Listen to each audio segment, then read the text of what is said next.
அடிக்கடி வயிற்று வலி ஏற்பட்டதால் ரத்த பரிசோதனை எடுத்து பார்த்தோம் டாக்டர். அதுல ஏஎல்பி அதிகமாக இருக்குன்னு சொல்றாங்க. இதற்கு என்ன காரணம் அப்படின்னு ஒரு நண்பர் கேட்டிருந்தாருங்க.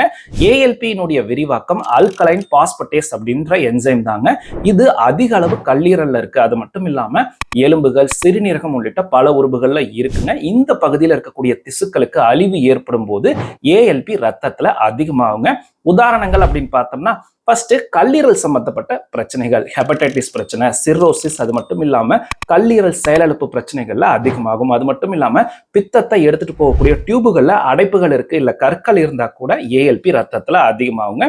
இரண்டாவது எலும்பு சம்பந்தப்பட்ட பிரச்சனைகள், எலும்பு புரை நோய், ஆஸ்டியோமலேசியா, பேஜெட்ஸ் டிசீஸ், எலும்புகள்ல ஏற்படக்கூடிய கேன்சர்கள்னாலையும் ஏஎல்பி ரத்தத்துல அதிகமாகும். மூன்றாவது சிறுநீரக செயலிழப்பு, அது மட்டும் இல்லாம இதய செயலிழப்பு இருந்தாலும் ஏஎல்பி ரத்தத்துல அதிகமாகுங்க.